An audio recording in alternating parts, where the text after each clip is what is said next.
Hey Don, Yeah, how excited was the gardener about spring? I don't know. How excited was he? So excited he wet his plants. I saw that one on one of those signs at Facebook. They do these signs that people put up in their business. That Okay. was one. A nursery put that one up. And hey Don, does February like March? April, May.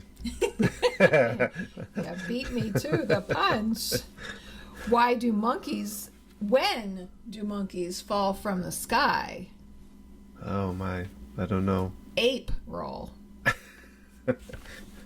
thought there was going to be something about Wizard of Oz for a minute there. April showers, actually. I messed that joke up. Oh. And one more. What season is the best to go on a trampoline? I don't know. Springtime. So it's another Tuesday Tips with Don. And Gina with Focused Healthy Family. And today's tip is about insomnia and sleep. Insomnia can disrupt both physical and emotional well-being. Here are some tips for improved sleeping from Dr. Wiles. First off, eliminate caffeine from your diet, especially the form of soft drinks and coffee, as well as in over-the-counter drugs. Number 2, practice daily breathing exercises and relaxing breath when falling asleep. A relaxing breath when falling asleep. Take a warm bath before bedtime. I like that one. Get at least 45 minutes of aerobic activity every day. Wow, 45. That most people say 20. So this is an integrative doctor that's given this, and this comes from drweil.com, drweil.com, and then of course you just have to do research on that site for this particular article. So sleep. Like the Three Stooges. We should read the book Snoozers. Oh yeah, that's a good one. Snoozers? We like to snooze in the morning. We like to snooze all day. We like to snooze whenever we choose, snoozing our cares away. We like to snooze horizontal. We like to snooze upside down. We like to snooze however we choose, snoozing around the town. But when the world grows quiet and the evening moon is bright, we put on pajamas and hug all our mamas and never fall asleep all night. So Sandra Boynton, if I'm saying her name correctly, Boynton, has some amazing, wonderful kids books. A lot of them are board books, so they're great for really young kids. Our third child chewed on books. She can get a hold of this one. And they're fun, lively. I remember pulling one of these out not too long ago for our now teenager, just reading it kind of for fun. And having little routines and rituals for bedtime can be a lot of fun. Yeah, we went through a whole process with our middle child with sleep and having to kind of reset her internal clock for. Yeah, we went to a sleep doctor, and we slowly backed up her sleep schedule. She actually had her only on her bed for nighttime and not using it at other times of the day, keeping it just for sleeping. I know I've heard recommendations about not having computers and other devices. Well, because the screen brightness of the screen can trigger the mind to think that it's daytime, and so it can keep them awake or hinder their sleep.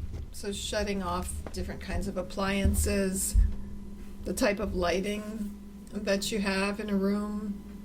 We actually bought a Kindle that had that mimics really being able to read a book instead of the brightness. It has being forward. Something about the backlighting. Backlighting, yeah. It was paper light, I think it was called. That was been years ago.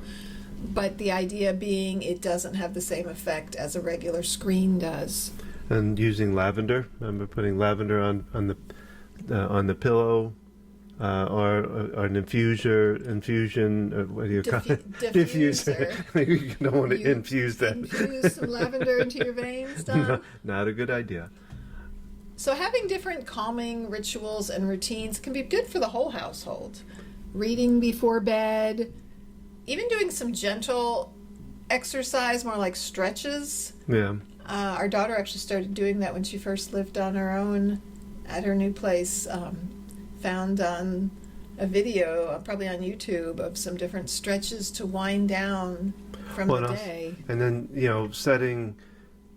getting your time, because what we had to do for her, she was a very late night, and we had to slowly back the time down to a more reasonable for time. her to be able to wake up earlier. And then be structured to get up at the same time, go to bed roughly at the same time. It doesn't have to be exact, but getting that in a set time frame is a good way to make sure you get back into a sleep cycle. Yeah, because it is important to have a regular wake-up time and get your body into that routine. And our quality of our sleep is important. I know we use the Alpha Stim device that is helpful with sleep. We use melatonin. Check out my Q Sciences page, because there is a sleep spray, which wonderful is excellent. sleep spray. It has a combination of melatonin, 5-HTP, and there's something else. And we'll do a small plug here, but you can find that on the FocusedHealthyFamily.com website. We talk a lot about Q Science. Anyway, we won't go too deep into it, but it is a wonderful product for sleep and for other things. And magnesium is also very good, and there's specific brands of magnesium, and you got to be careful with what type of magnesium. Yeah, there's different forms of it, but there's a great drink. It's even got some wonderful flavor. Oh, the calm drink. Yeah, and that. And also just having other evening routines. When our kids were real little, picking up the toys, putting them away, having a little snack. So what things do you do for sleep? And sometimes you've got to change it up a little bit if things aren't working, and kind of restart. Okay, what can we do differently? And look at your own habits. What are your habits for sleep? Because our kids are learning from us all of the time, even when we don't want them to be. And what are our examples of our nighttime routines? Do you have your computer in bed? Do you fall asleep with your phone on your face? I do. Guilty. Oh. And so something to think about. And on that note, I love these little books by Sandra Boynton, and I'm going to read the Going to Bed book. And I could probably recite this without even looking at it, but I will read it. The sun has set not long ago. Now everybody goes below to take a bath in one big tub with soap all over. Scrub, scrub, scrub. They hang their towels on the wall and find pajamas, big and small. Stuck pages. With some on top and some beneath, they brush and brush and brush their teeth. And when the moon is on the rise, they all go up to exercise. And down once more, but not so fast. They're on their way to bed at last. The day is done, they say goodnight, and somebody turns off the light. The moon is high, the sea is deep. They rock